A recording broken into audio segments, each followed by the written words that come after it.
how would you define doctrine for a layman? And how do you think that person should apply it? But first, before you talk about application or practice, what does doctrine mean to you? Structure.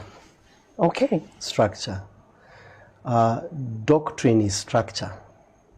For the most updated language that we can use to bring that narrative to our generation is the word gospel. The word gospel is not a spiritual word, and that's why you see there are so many gospels in the Bible. Okay. There is the gospel of Mark. There is the gospel of Luke. There is the gospel. These books were not, there was no Bible in the Old Testament. There were gospels. There is the gospel of Jeremiah. There is the gospel of Obadiah. So when the Bible came up, they compounded it to the number of books that they did, you know, and that's what they came up with. So when you talk about doctrine, it's then the structure of a message. Okay. That's what you call doctrine, the gospel. And so there are very many structures of the message. Actually, you see the first structure captured in the book of Genesis, the first doctrine. There were two doctrines. The most superior doctrine is the doctrine of Christ. And then you see another doctrine, which is the doctrine of life, the doctrine of Christ. And the second doctrine is the doctrine of knowledge of good and evil. Oh, okay. So these are basically the structure of life and the structure of good and evil. When you follow that doctrine, there is a life you become. If you follow life, there is a life you live out. If you follow darkness, there is a life you live out. So basically, doctrine is the structure of the message. That's what we call doctrine. Okay. So you mentioned that there are there are different types of doctrines. Yeah. How can one apply? Because they look like they are different. Is this something that we can pick one to live by, or something that we can generally apply in our everyday lives? And then how can we apply doctrine to make it like everyday living, to make our Christian walk effective? Right. I have a problem with the coming minister. When I use the word problem, please bear with me. I might not have the you know, Nigeria is home to vocabulary. I hear some words in Nigeria, I'm like, Lord. Thank God I'm not a Nigerian. I would have abused those words, because in other words, I would have overused them. There are some words. There's a testimony I heard about a church somewhere, and a gentleman was giving a testimony. He was using such heavy words. Like, Lord, do these words exist? But looking at it from that angle, the reason I say I have a problem, for lack of a better word, is because doctrine and balance. That's why I use the word structure. So let me explain to you. This table, right, you notice is flat. Right. Because of that flatness, it accords you an opportunity to place something, and the structure is what supports the thing. Right. The thing does not support the structure. I don't know if this is professional. Would you allow me to try something? Why not? Here?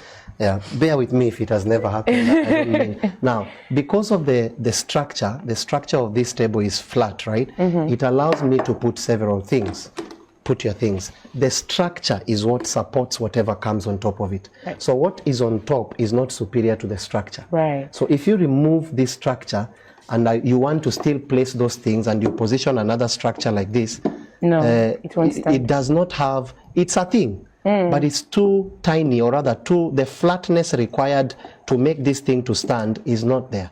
So when you look at it from that angle, when I said, sorry about that, when I used the word, the problem with the upcoming minister, the doctrine, first of all, to some degree, by the grace of God, God is already using fewer men to restore doctrine. But the second platform of that doctrine is what you say, the application. Yeah. I have a problem with how we are applying doctrine, because the goal of appliance should be becoming, not showing off. And if you look at the structure of the message among younger ministers in Nigeria, which is the same with Kenya, I mean, there is nothing new under the sun. You look at the African structure. I'm afraid we are praying for people to see us praying. We are fasting to tell people we fasted. We are seeking for people we are seeking to meet an angel, not God.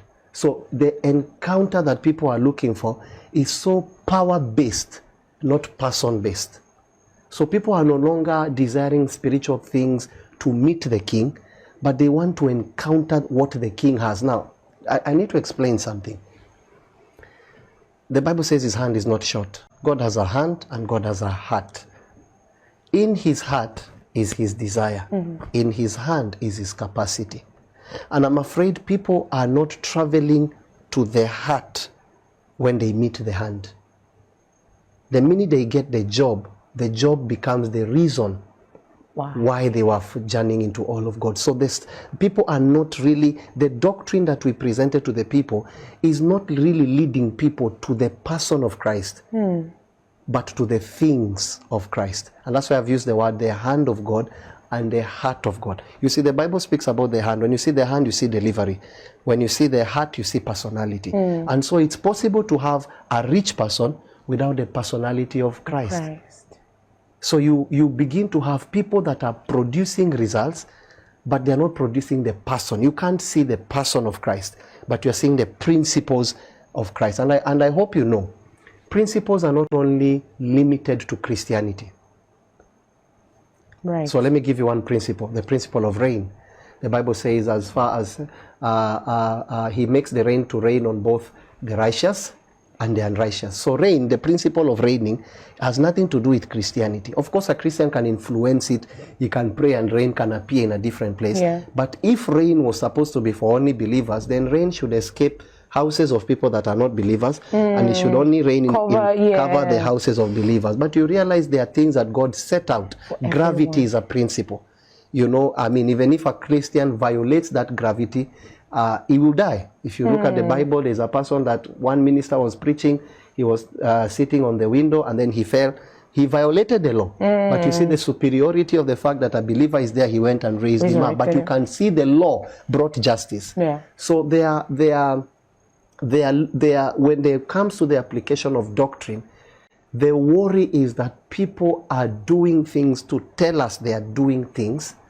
They are not doing things for God's glory. And that's why at the end, one writer balances it. He says, God will only say one statement. He didn't say, well done, our faithful and good servant. It is my. So if you come into the spirit space, if you're coming into ministry, if you're coming into marriage, if you have a calling, the goal should be to see him.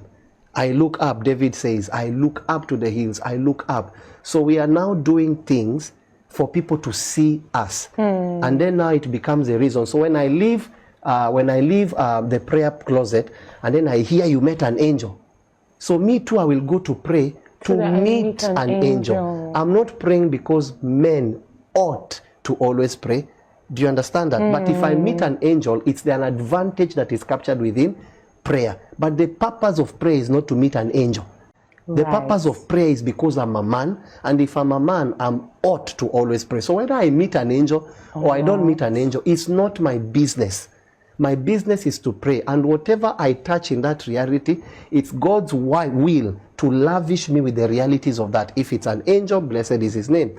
If it's Jesus, blessed is his name.